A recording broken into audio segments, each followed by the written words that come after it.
জাতিসংঘের পরবর্তী মহাসচিবের দৌড়ে আবারও আলোচনায় উঠে এসেছে ডক্টর মোহাম্মদ ইউনূসের নাম। নোবেল শান্তি পুরস্কার জয়ী এই বাংলাদেশি অর্থনীতিবিদের আন্তর্জাতিক গ্রহণযোগ্যতা, বিশ্বব্যাপী পরিচিতি এবং কূটনৈতিক যোগাযোগ তাকে সম্ভাব্য প্রার্থীদের তালিকায় জায়গা করে দিলেও বাস্তবতা বলছে মহাসচিব হওয়ার পথে তার সামনে রয়েছে কয়েকটি বড় বাধা। ফলে আন্তর্জাতিক অঙ্গনে যতই আলোচনা হোক, জাতিসংঘের সবচেয়ে ক্ষমতাধর প্রশাসনিক পদে পৌঁছানো ডক্টর ইউনূসের জন্য মোটেও সহজ হবে না। বর্তমান মহাসচিব আন্তোনিও গুতেরেজের মেয়াদ শেষ হচ্ছে চলতি বছরের 31 ডিসেম্বর। সেই সঙ্গে শুরু হয়েছে নতুন মহাসচিব নির্বাচনের আলোচনা। বিভিন্ন দেশের সাবেক রাষ্ট্রপ্রধান, কূটনীতিক ও আন্তর্জাতিক সংস্থার শীর্ষ কর্মকর্তাদের নামের পাশাপাশি অনানুষ্ঠানিকভাবে ঘুরে বেড়াচ্ছে ডক্টর ইউনূসের নামও। দারিদ্র্য বিমোচন, ক্ষুদ্র ঋণ কর্মসূচি এবং সামাজিক ব্যবসার ধারণার মাধ্যমে তিনি দীর্ঘদিন ধরেই আন্তর্জাতিক অঙ্গনে পরিচিত মুখ। অনেক বিশ্লেষক মনে করেন, বিশ্বব্যাপী উন্নয়ন ও মানবিক ইস্যুতে তার অভিজ্ঞতা জাতিসংঘকে নতুন নেতৃত্ব দিতে সক্ষম। বিশেষ করে যুক্তরাষ্ট্র ও ইউরোপের বিভিন্ন দেশের সঙ্গে তার সুসম্পর্ক তাকে আলোচনার কেন্দ্রে নিয়ে এসেছে।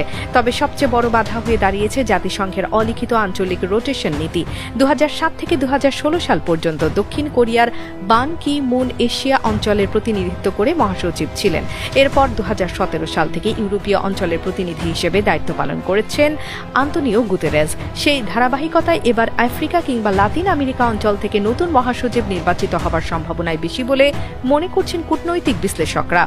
অর্থাৎ যোগ্যতা বা জনপ্রিয়তার প্রশ্নে এগিয়ে থাকলেও এশিয়া অঞ্চল থেকে নতুন করে কাউকে বেছে নেওয়ার সম্ভাবনা তুলনামূলকভাবে কম। কিন্তু আঞ্চলিক রোটেশনই একমাত্র বাধা নয়। জাতিসংঘের মহাসচিব নির্বাচন নির্ভর করে বিশ্বের সবচেয়ে শক্তিশালী 5 দেশের রাজনৈতিক সমর্থনের উপর। নিরাপত্তা পরিষদের স্থায়ী সদস্য যুক্তরাষ্ট্র, যুক্তরাজ্য, ফ্রান্স, রাশিয়া ও চীনের যে কোনো একটি দেশ আপত্তি তুললে বা ভেটো দিলে সেই প্রার্থীর পথ কার্যত বন্ধ হয়ে যায়। ফলে ডক্টর ইউনূসকে ঘিরে যত আলোচনা থাকুক না কেন, এই 5 পরাশক্তির মধ্যে ঐকমত্য তৈরি করাই হবে সবচেয়ে কঠিন কাজ। আরও একটি বাস্তবতা হলো, ইতোমধ্যেই আন্তর্জাতিক পর্যায়ে কয়েকজন শক্তিশালী সম্ভাব্য প্রার্থীর নাম আলোচনায় রয়েছে। বিভিন্ন অঞ্চল থেকে অভিজ্ঞ কূটনীতিক ও সাবেক রাষ্ট্রনেতারা লবিং শুরু করেছেন।